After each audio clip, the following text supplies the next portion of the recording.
Good day. I was recently requested by popular demand, I guess, to re-record this lecture or presentation I gave at the International Symposium on Trends in Radiopharmaceutical this year at the IAEA. That kindly invited me to just talk a bit about my experience of quality control for actinium radiopharmaceuticals.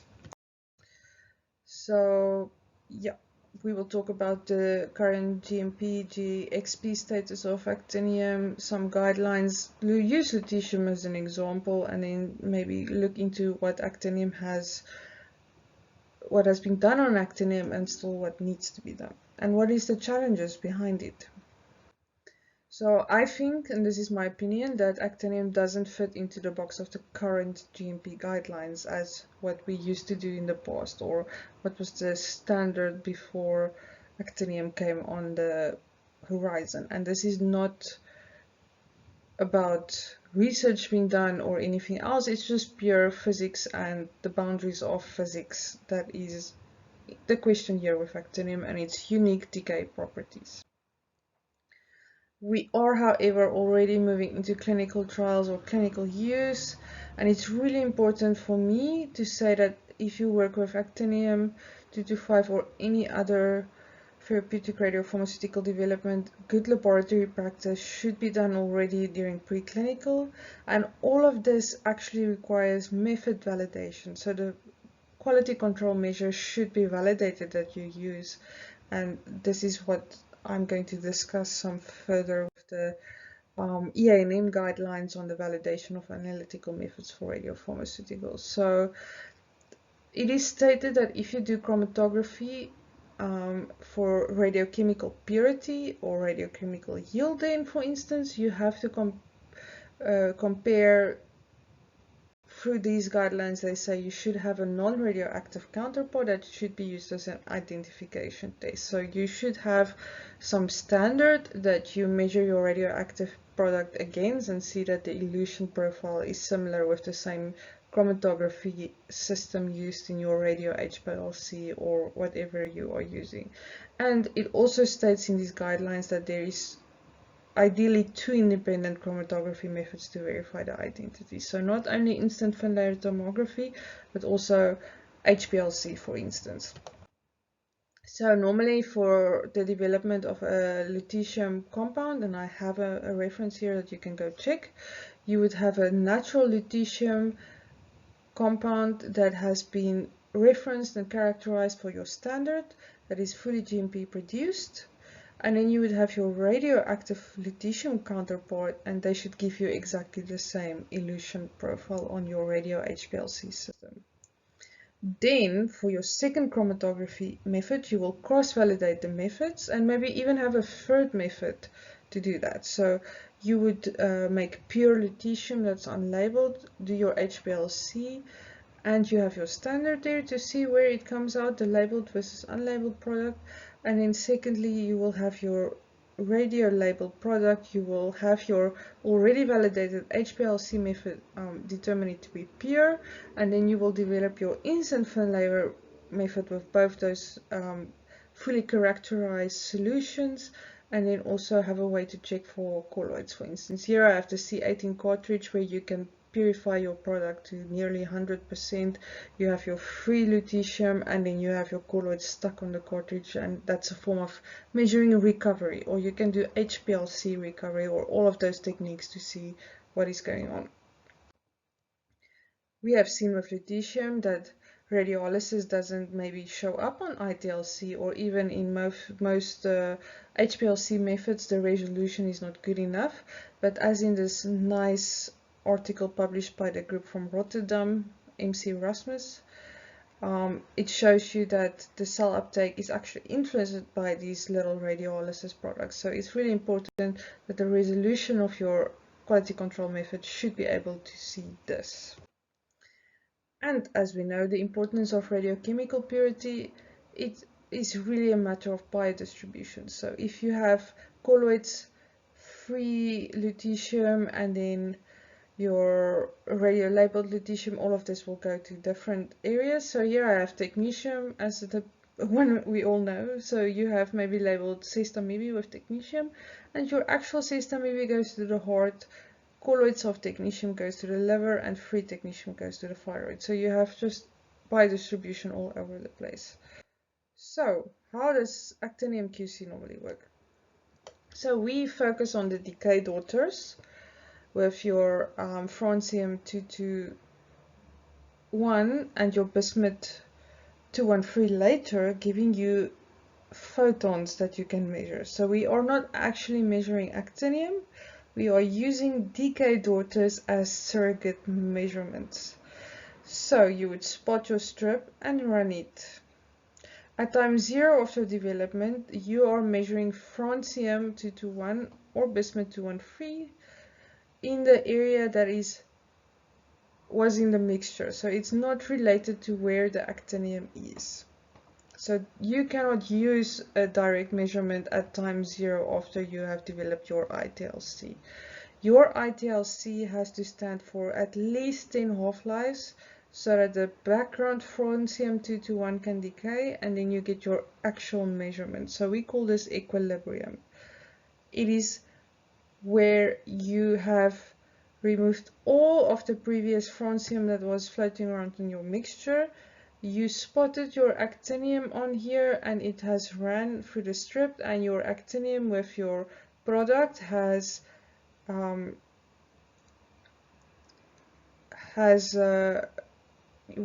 stayed at the bottom at number 1. Your actinium with your free actinium has went to 2.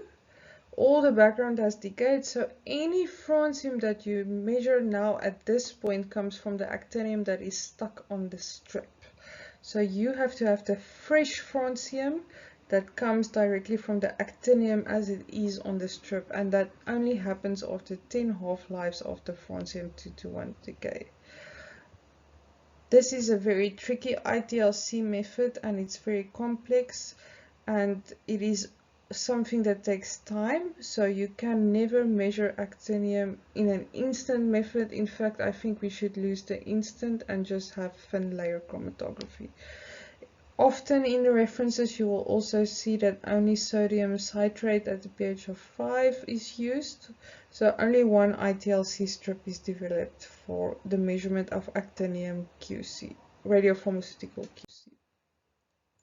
Nicely again, the group from MC Erasmus has updated a 2-strip method that at least look at the possibility of colloids. So I would really recommend that if you do ITLC, you do this 2-strip method. It takes the same time, so it's not that you will lose some time in between labeling and then administering into the patient. That being said, it is clearly stated in many references that ITLC checks radiochemical yield and is not a direct indication of radiochemical purity. There is also some immediate counting protocols being developed, but you have to have high purity germanium detectors for higher sensitivity, and even then you measure 30 minutes after your ITLC has been run. There is a radio HPLC method published, it's the first, and since actinium doesn't have any yields that can be measured nicely, you have to run the sample through your HPLC, catch it up every 15 drops per sample up in a range of tubes, and then after equilibrium time still, so after background francium has decayed, you measure the francium with your well counter or your well counter. So direct or gamma counter. So direct detection of actinium 225 through scintillation methods, measuring the alpha, has not been reported in literature, and even though they have been attempted, they do not give very accurate results at this point. So when you plot these vials that you've caught, you get a HPLC, radio HPLC graph. And as you can also imagine, that this will not give you really the resolution where you can see radiolysis that well. It's not, the resolution is definitely not on the level of what we said for lutetium PSMA previously in that figure that I showed is necessary. And in my opinion, an alpha emitter will even give higher radiolysis compared to a beta minus emitter. In fact, I've seen literature now states that the actinium is of such high radiation dose to the environment that it is in the close proximity in the vial, that it can have the ability to sterilize microorganisms. So sterility is not a question when you work with actinium. So then I have to ask, but then radiolysis of the radiopharmaceutical compound, especially peptides and even monoclonal antibodies, will be a major impact. So we have no way at this point, in my opinion, to characterize radiolysis. I'm referring you back to that figure. Very high resolution is needed to pick up these subtle changes. Typical validation being done out there for actinium ITLC is you radiolabel your compound, you purify it with this chromatography methods like SETPAK. C18s, you have unlabeled actinium, you've labeled actinium, and you just develop an ITLC method that when you spot different concentrations on your strip and you run it, that it will give you the expected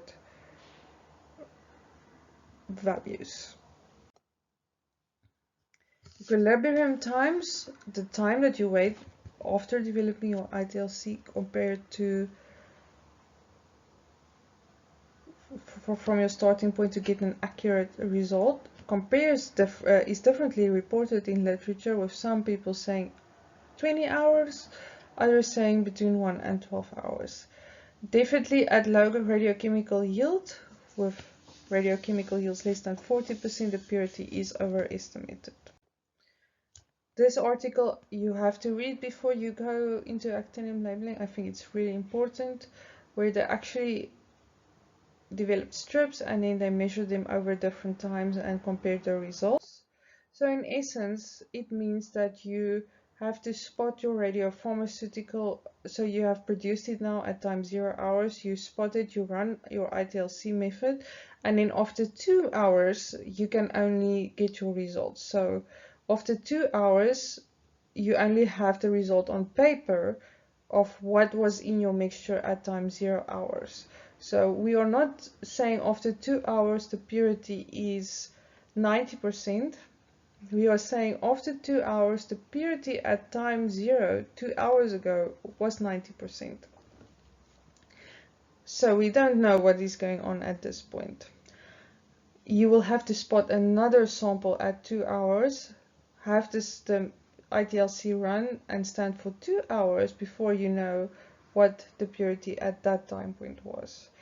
And sample purity is also different at 4 hours compared to 2 hours compared to 0 hours, because radiolysis really must have an impact, in my opinion. Okay, so let's get back to what they said. At time 0 hours, you spot your ITLC, you run it for 2 hours, and you must get the result for more than 90%. If you get a result more than 90%, you know that your sample is actually 97%, because if they measured this ITLC strip, now 2 hours old, at time 20 hours after equilibrium has been reached, they could see it's 97%, because of course we want a radiopharmaceutical to be injected at more than 95% in your actinium patient. This is very tricky and it's a very indirect measurement. Okay. This part of my presentation just went on about other influences like the actinium-225 itself and impurities that could be in your mixture from the age of the actinium and when it's dissolved. There's also much controversy about all of this. So I also then went into where does this free actinium go, and it goes to the bone mostly. So I think maybe for instances if there's bone metastases, free actinium can also maybe contribute to the therapeutic effect of these radiopharmaceuticals. So the future of actinium-225 radiopharmaceuticals, is of course very attractive. I see many articles being published. I see many facilities really going forward with actinium production and so on. New cyclotron methods to reduce the rarity of this radionuclide, and also a lot of clinical trials coming our way. In my opinion, and this is really just my opinion, decentralized production is critical. So I think actinium should be labeled at the facility where the patients are being injected, because a short shelf life should be assumed until proven otherwise and beyond all doubt. And I don't think our methods can really evaluate radiolysis at this point.